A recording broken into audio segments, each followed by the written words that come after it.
Welcome to our comprehensive review of the material submitted by a listener about a deeply troubling and ongoing missing person case.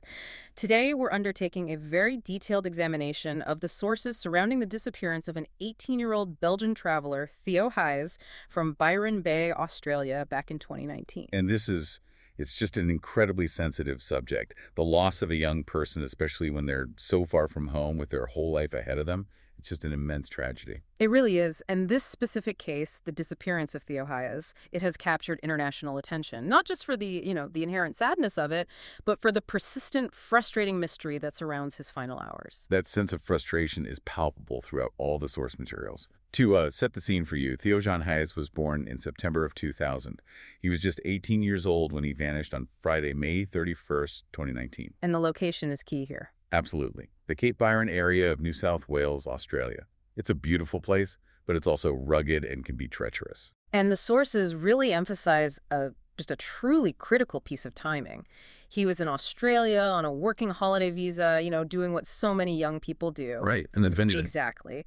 But he was scheduled to fly home to Belgium just 7 days after he disappeared. Just 1 week later. 1 week. I mean, this single fact that his bags were essentially packed, his ticket was booked, this is really the cornerstone of why his family has been so skeptical of any theory that suggests he just walked away. It creates an immediate bias against those kinds of theories, doesn't it? Mm-hmm. Voluntary disappearance, running away, It just doesn't line up with the facts on the ground. Not at all. So our mission with this review is to use the specific details from the sources to map out the timeline as precisely as we can.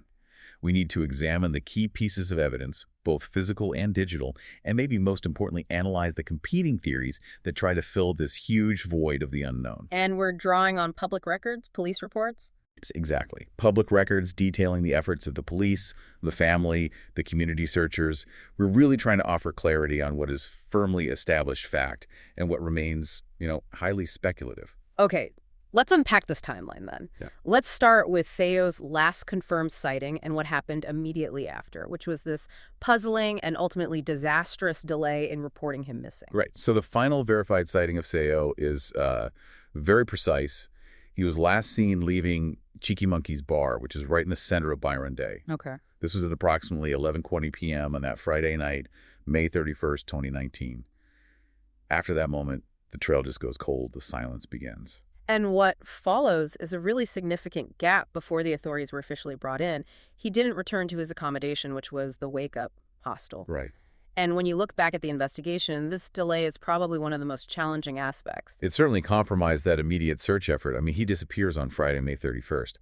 But the police weren't officially contacted until the following Thursday, June 6th. Thursday. That is 6 full days. Yeah. 6 days where Théo was unaccounted for, and all of that crucial time was just lost. A 6-day delay when every single minute counts, especially in a place like Byron Bay. I mean, it's a coastal area. It's geographically challenging. Why did it take nearly a week? Well, the sources clarify some of the, let's call it, bureaucratic process that played into that delay. The wake-up hostel, they're the ones who first called the police on June 6th. Okay, so 6 days after he was last seen. But it's 3 days after he was supposed to formally check out of his room. Yeah. With transient travelers, sometimes hostels might wait a day or two before they escalate things. Sure, people change plans. Exactly.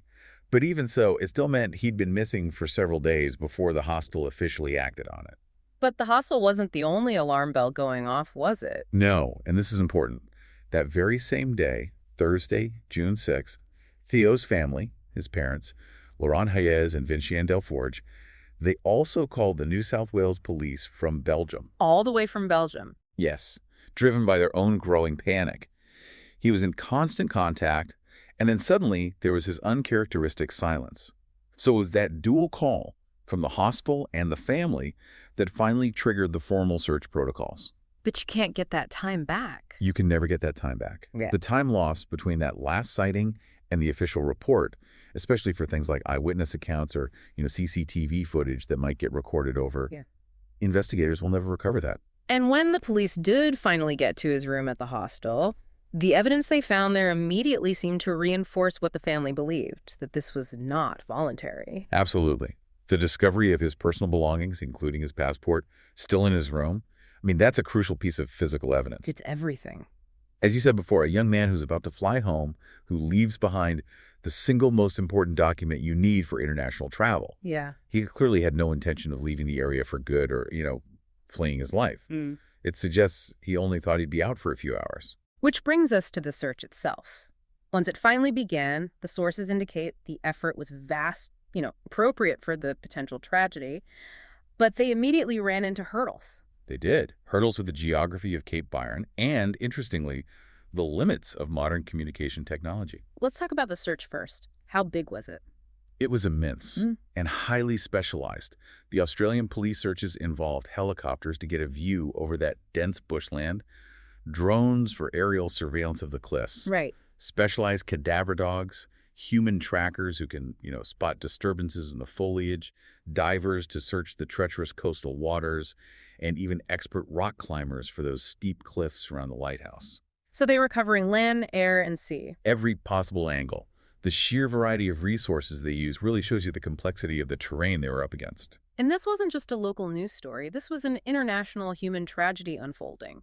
Theo's parents, as you said, they traveled all the way from Belgium to Australia in June 2019. Yes, to personally assist and to, I think, maintain pressure and focus on the search. Their presence gave the case an immediate, recognizable human face. A face of a grieving family. And their involvement was absolutely central to keeping the public's interest. The source material highlights this devastating public plea made by Theo's father, Byron Hayez. I remember seeing that. He spoke directly to the public, to the cameras, and he mentioned Theo's younger brother. His words were they were heartbreaking. He said, "When I left Belgium, I promised Theo's little brother, Lucas, I would bring his brother home. Please help me keep my promise to him." Oh, that's just unimaginable. And that emotional core, it turned the search from a police procedure into a true community effort. So let's turn to the technology side of it. Before they even launched the physical search, they needed to establish a rough search area using his digital footprint. Where did his phone last connect? The final phone signal, or ping, was traced to the proximity of Cape Byron in the early hours of June 1st, 2019, so the morning after he was last seen. And that's significant. It's pivotal because it pinpointed the search area away from the busy town center and out towards that remote, dark headland. Okay, so they have a general location? A general location, yes. And further analysis, which involved cooperation between the Hayes family and Google, actually suggested his last possible whereabouts were near a place called Cozy Corner. Cozy Corner. Which is a specific, quite isolated section of Tallow Beach at the base of the Cape. This detail is so important because it confirms that Théo, for some reason, was moving away from the safety of the town, away from his hostel, and toward the wilderness of the Cape. Precisely. But the investigation then hit a major technological wall when it came to his communications. Right, the encrypted messages. This is where that conflict between digital privacy and a criminal investigation becomes starkly evident. Théo was using WhatsApp. Which, as most people know, uses end-to-end encryption. Exactly. And the sources say that the platform, WhatsApp, did cooperate with the New South Wales police. They tried to recover chat logs from the night of May 31st and the early hours of June 1st. But because of that encryption, they couldn't just hand over the messages. Can you elaborate on why this was such a significant barrier here? Certainly. End-to-end encryption is designed specifically so that only the sender and the recipient can read the content of a message. Not even WhatsApp itself can access the actual text or voice notes or images that are sent. So what could they provide? They could provide metadata. So information like when Théo last connected to the service, the phone numbers he was communicating with, connection times, that sort of thing. But not the substance. Not the content. And in a high-stakes missing person case, the content is the missing link. It's everything. It could have revealed if he was planning to meet someone, if he was in distress, if he was, intoxicated and talking about his route, or if he was following directions somebody had given him. It's a complete black box. It is. The sources highlight that this limitation was a massive challenge. It meant the police had to proceed without any definitive digital explanation for why he was moving towards the Cape. So they had the geographical trace from Google pointing them to Cape Byron, but they were essentially flying blind when it came to his motivations or his state of mind because of that encryption. That's a perfect way to put it. Yeah. And it forced investigators, and particularly the community searchers, to rely very heavily on finding physical evidence instead. Right, because the digital trail went cold. Exactly. The family felt that the official police response was slowing down without any immediate findings, and they continued to press for more action, more searching. And it was those community search volunteers, spurred on by the family's visible distress, who made the next crucial breakthrough. What did they find? In July 2019, so we're talking nearly 2 months after his disappearance, these volunteers found a key item, a gray Puma hat. A hat. The sources confirmed this hat was similar to the one Théo Hayez was wearing when he was last seen on the CCTV from the bar. And where did they find it? It was discovered in the bushland near Tallow Beach. The significance of that hat, it can't be overstated, especially given that it was found by volunteers, not the huge official search team. Its discovery was absolutely pivotal. It was the first piece of physical evidence that directly linked Théo to that treacherous, isolated bushland area. It confirms he was on the trajectory that his final phone ping suggested, near Cozy Corner. And it suggests he wasn't on the main path. Not at all. It placed him off the main walking track, deep within the scrub. For the investigation, this single item solidified the search focus squarely on the immediate coastal cliffs and the dense vegetation of the Cape Byron headland. So as the intensive search effort started to, wind down, and despite finding the hat, the official focus began to shift, this brings us to the core conflict of the case. The police's main theory versus the family's deep-seated skepticism. Right. Once that initial search period passed without locating Théo or any other remains, the official police theory consolidated around a single explanation: misadventure. Misadventure. The theory posits that Théo, likely disoriented by the darkness, the unfamiliar terrain, maybe alcohol, fell from the cliffs near the lighthouse. They classified his death as an accidental fall, potentially into the ocean. This conclusion implies that he was a tragic victim of circumstance and terrain, not of any crime. But the sources are equally clear that his family they didn't buy it. Their rejection was public, and it was sustained. Théo Hayez's family actively refused to accept the police theory that he simply fell into the ocean. They continued to push authorities to keep the investigation open, to follow up on other leads, and to keep alternative, non-accidental scenarios on the table. And this fundamental disagreement really comes from that core, difficult question. Why would an 18-year-old who's about to fly home end up trying to navigate this incredibly treacherous, isolated terrain in the middle of the night? Exactly. The sources actually outline a wide spectrum of potential reasons. I believe there are 7 different scenarios in total that try to explain Theo's presence out there. 7. And we have to analyze these carefully and understand that they're all attempts to fill that information void left by the encrypted messages and, of course, the missing body. Okay, let's start with the scenarios that line up most closely with the police's theory of misadventure, the more accidental ones. The first, and maybe the least sinister explanation, is just simple disorientation. That he was genuinely lost. He leaves the bar, maybe he's had a few drinks, he takes a wrong turn thinking he's heading back to his hostel, but instead he just walks further and further into the headland as the route gets darker and steeper. It's plausible. Very plausible. The second scenario builds on that idea, but ties it directly to modern technology, which is a very real possibility today. He was misdirected by Google Maps. Ah, the GPS theory. It's a compelling one. If he was trying to navigate back to the wake-up hostel and he puts it into a mapping app on his phone, the app might have selected the shortest walking route. Which isn't always the safest. Tragically, no.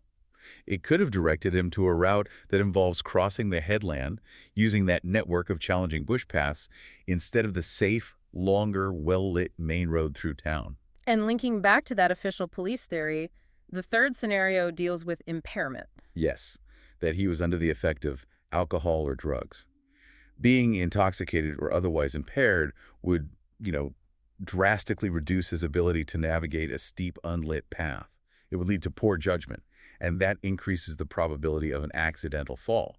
It's the core of the misadventure theory. It aligns with the fact he was leaving a bar late at night. It does. Now we move to a scenario that, while it's very sensitive, the sources felt they had to include as a possibility in any missing person case. And that is the possibility that he was suicidal. The sources acknowledge this has to be handled factually as it was reported, but they also reiterate that no definitive proof was ever found to support this theory. But it's on the list. In the absence of other explanations, it has to remain on the spectrum of possibilities that could lead someone to a treacherous cliff edge, alone, late at night. Okay, so those are the scenarios that largely point to accident or self-harm. Let's consider the scenarios that move away from that towards external factors. These are the theories that the Hayez family seem to favor. Right. Scenario 5 suggests external guidance or even coercion. The idea that he was taken there by a local. Why a local? Well, the sources point out that the route from the main town to the spot where his hat was found, it requires a certain degree of local knowledge to navigate it efficiently, especially in the dark.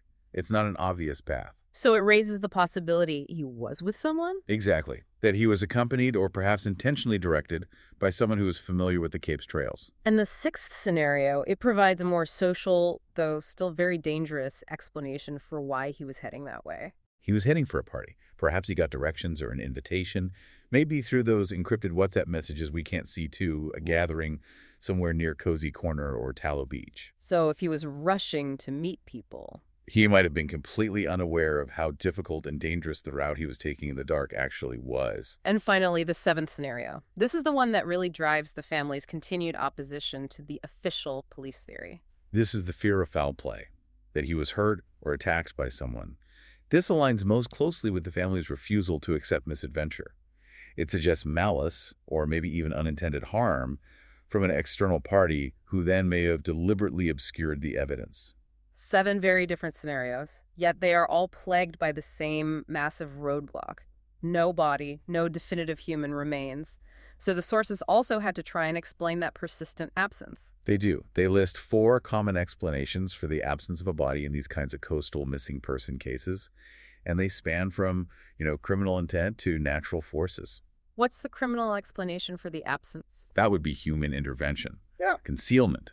If foul play, so scenario 7, was indeed the cause, then the body could have been deliberately and effectively hidden or removed from the immediate search area by whoever was responsible. And the next explanation focuses on the terrain itself. That's the possibility that he's lost deep in the bush.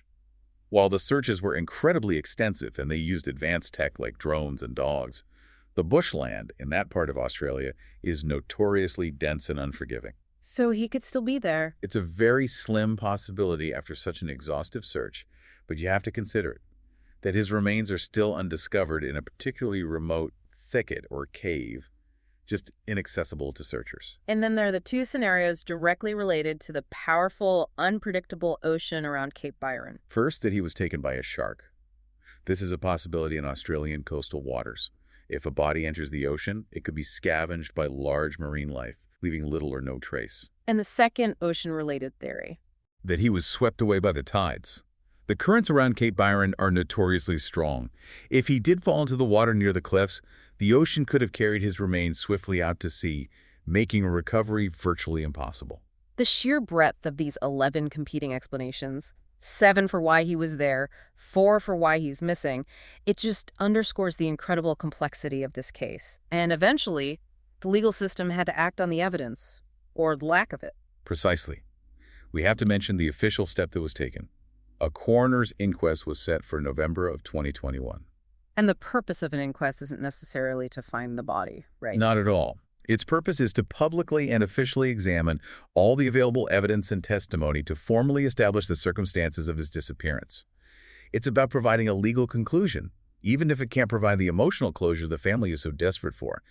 The fact that this inquest was set years after the event just confirms the continuing official effort to find answers. So let's shift our focus a bit to the case's impact. This disappearance resonated far beyond Byron Bay. It became a major international story, and it sustained public interest for years after that initial search concluded. The sources are really clear on this. This wasn't just a localized tragedy. The case quickly became well known in both Australia and Europe, which, is predictable given Theo's Belgian background and the international nature of the traveler community in a place like Byron Bay. But what's more remarkable is the longevity of the interest. It really is. The material notes that public interest was still high more than 2 years later. It cites specific events, like commemorations for the 2-year anniversary in May 2021. And the sustained interest, it seems, was largely fueled by the proactive involvement of the Hayez family and the media who supported their quest for answers outside the official narrative. Yes, the family was instrumental in shaping that media narrative. Per their specific request, David Murray, who's the national crime correspondent for the Australian newspaper, he actually joined the unofficial searches. He went out with the volunteers. He did. That level of collaboration between a major journalist and an active volunteer search party is highly unusual. It really demonstrates the family's deep conviction that the official investigation was missing something important. What did Murray's documentation efforts focus on? He spent 3 months embedded with that unofficial search party. He meticulously documented the case in late 2019. His focus was on detailing the immense dedication of the community volunteers, mapping their search areas, and crucially, articulating the family's narrative and the specifics of their doubt about the misadventure theory. So he acted as a bridge, in a way. A bridge, exactly. Ensuring the family's concerns about those other scenarios, external intervention or foul play, were not forgotten or dismissed. And the lasting public memory of this case was then really cemented by a specific piece of journalism that pulled all these competing narratives together. That was the 6-part Australian crime podcast called The Lighthouse. And this product, it really highlights the ways specific missing person cases, especially those with a strong element of mystery, community advocacy, and conflicting official stories, enter the wider public consciousness. Right. The Lighthouse became essential listening for anyone following the case. It used the source material, the search logs, interviews, to construct this very detailed counter-narrative to the initial police findings. It essentially made sure that the official police theory that Theo simply fell was constantly being challenged, and that the public stayed engaged with the possibility of these other scenarios. Precisely. The power of that kind of long-form journalism is its ability to present complex, ambiguous evidence over many hours. It lets listeners really weigh the competing theories in detail, which is something a simple news report just can't do. And it sustained the pressure that was needed for that official inquest to happen. Finally, in cases with such high public interest, rumor and misinformation can spread like wildfire. It's so important to return to the verified facts. The sources make a point of doing just that. They specifically note that human remains found in August of 2020 were confirmed not to be those of Theo. Which is a critical detail. It is. In that vacuum of information, speculation runs rampant.